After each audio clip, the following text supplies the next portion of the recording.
At this point, it's like, just cross your fingers and hope that your compound pharmacy or your compound provider doesn't receive a letter.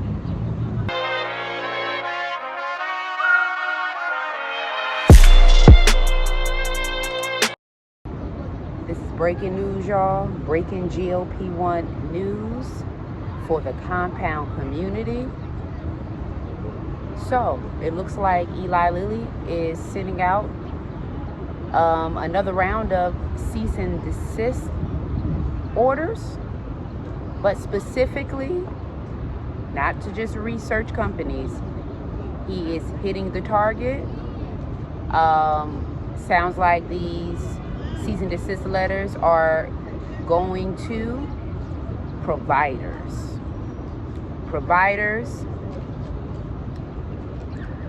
compound providers, possibly pharmacists.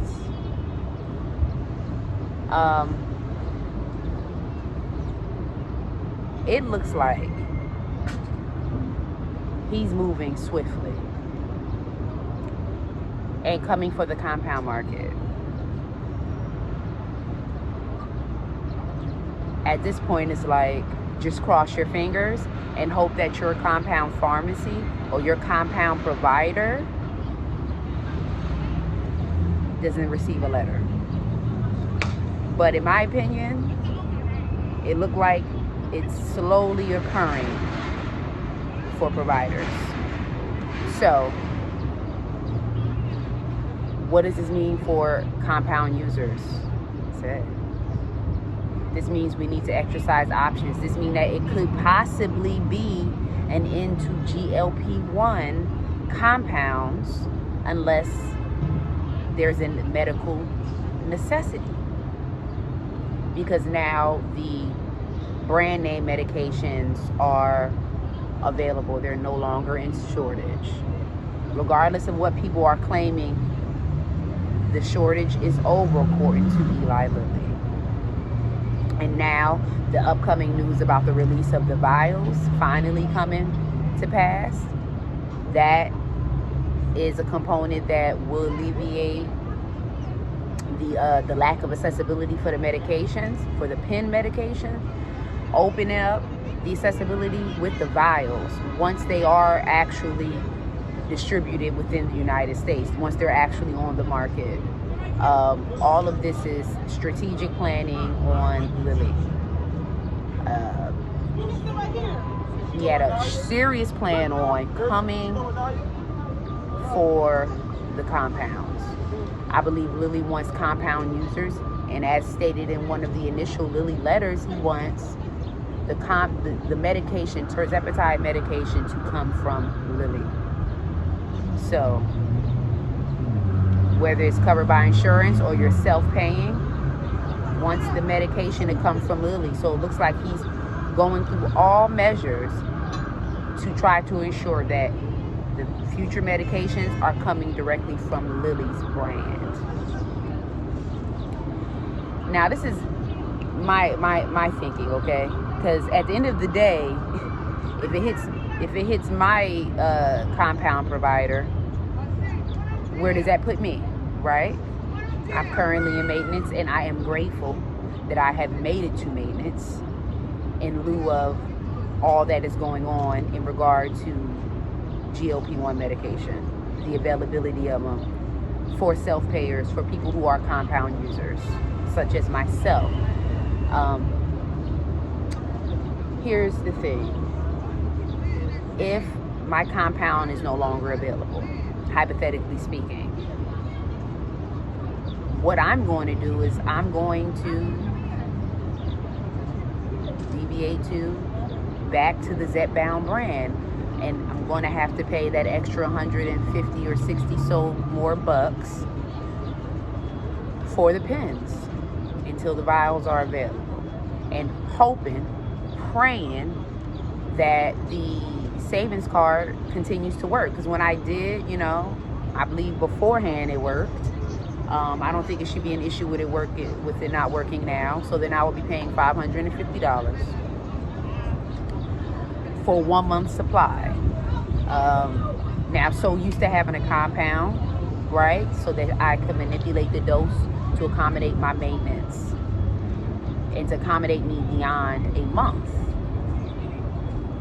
So with this, if this hypothetically happens to me, I would revert back to a brand, the 1 month supply of the brand. But because I'm in maintenance, I will either bi-weekly dose it or monthly dose it. So either I will figure out a way to take the injection once a month, stretching that supply to 4 months or whatever, or taking it bi-weekly. More than likely it would be the bi-weekly thing. So I would stretch the 4 weeks to 6. You have to have a plan in place at the end of the day. Like I said, at the end of the day, I'm going to be on a GLP-1 medication. So I have to have a strategy in place. If A doesn't work, B doesn't work, C doesn't work, what are my options? So I hope that you are lining up your options as well, okay? Because it doesn't seem like Lilly is playing any games, and it's just a matter of time for a letter to hit one of your providers, right? So let's hope that doesn't happen, but so much is happening within the past weeks with this GLP-1 medication, you guys.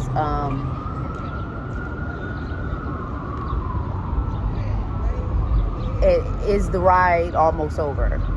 Is the compound ride almost over? I'm not sure. It's a lot of speculation. I'm not sure. But if your provider receives a cease and desist letter, then apparently the ride is over. My ear is staying clear. My eyes are straightforward. I need to know what's going on, as this impacts me drastically, and it impacts a lot of you guys. But I'm at the phase where, like, look, I need my maintenance dose.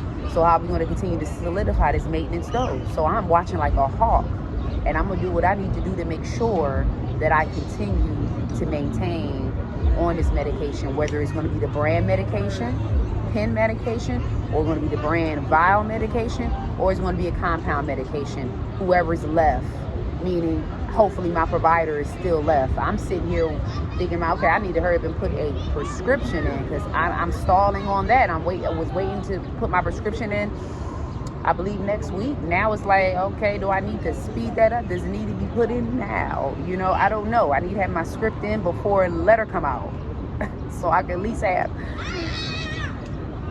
that dose on the way. So it's a lot of thinking here and a lot of maneuvering, folks. At the end of the day, all of us are trying to maintain our weight through sustaining this medication. And this thing is a hot commodity, and the compound market has expanded to be so much bigger than what it was because of GLP-1 shortage.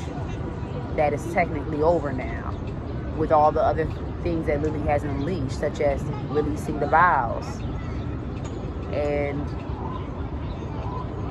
relieving the shortages.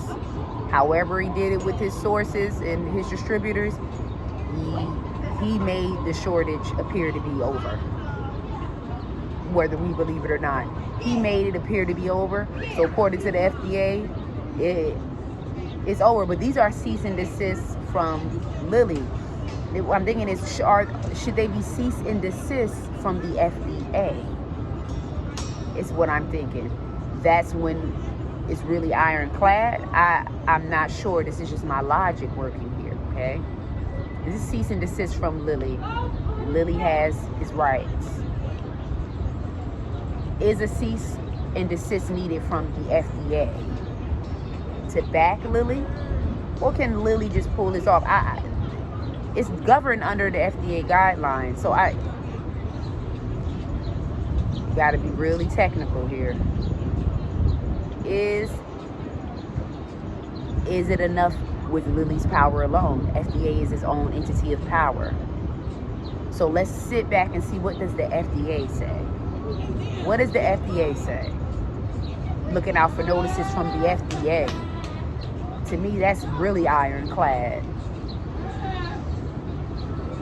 Keep your spirits up, folks. Stay up to date. Let's stay on these medications. I'm going to get at y'all the next video. Be real.